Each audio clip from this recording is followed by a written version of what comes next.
Mom, we're preparing lunch. It's Sunday.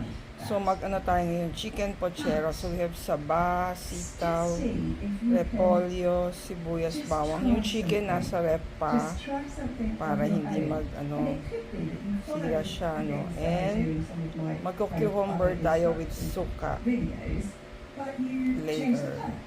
Pang ano lang yan, bikini or appetizer ba ang tawag mo. Let's start.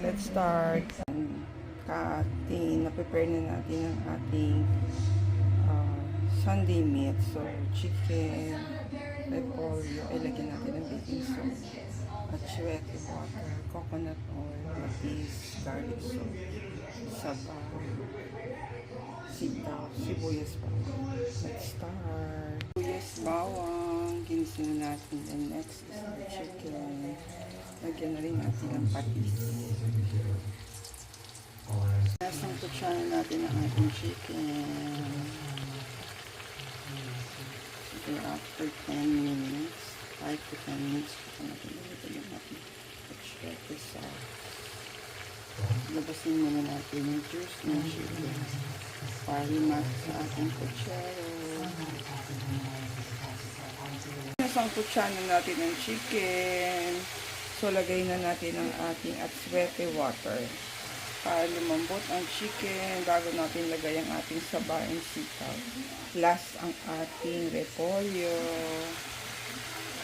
Lalagyan din natin siya ng brown sugar. Siguro mga 2 to 3 tablespoon para medyo sweet siya.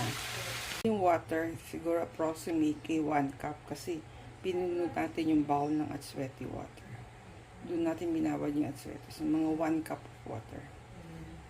Kasi magju-juice pa yung ating gulay and chicken. So, ayaw natin ng overflowing with water. Ang ating chicken pochero. Sana magustuhan ni Popsi. Ayan, after 5 minutes na kulaan yung saba sa atsuete water with chicken, ilagay na natin ng ating saba. Next is our sitaw. Last ang ating. We learn from Kuya Daniel, lagyan ng baking soda ang vegetable and fruits para maalis yung same with nilagyan din natin ang ating repolyo ng baking soda. Tama ba? Baking soda. Baking soda nga yung nilagay natin to clean our vegetable. Pwede rin sa fruits like the strawberries, apple, grapes, yan, to clean yung mga fertilizer or mga alikabok.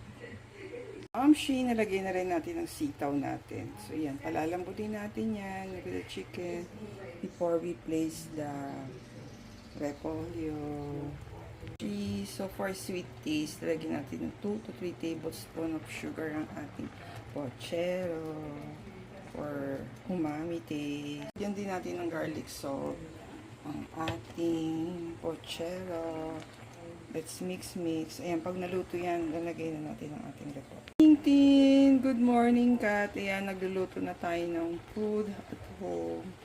We can afford na to cook. Madalas na tayo sa house. And ayan, nilagay na natin sa pochero ang ating repolyo. Kasi luto na yung sitaw and chicken and saba. Ayan.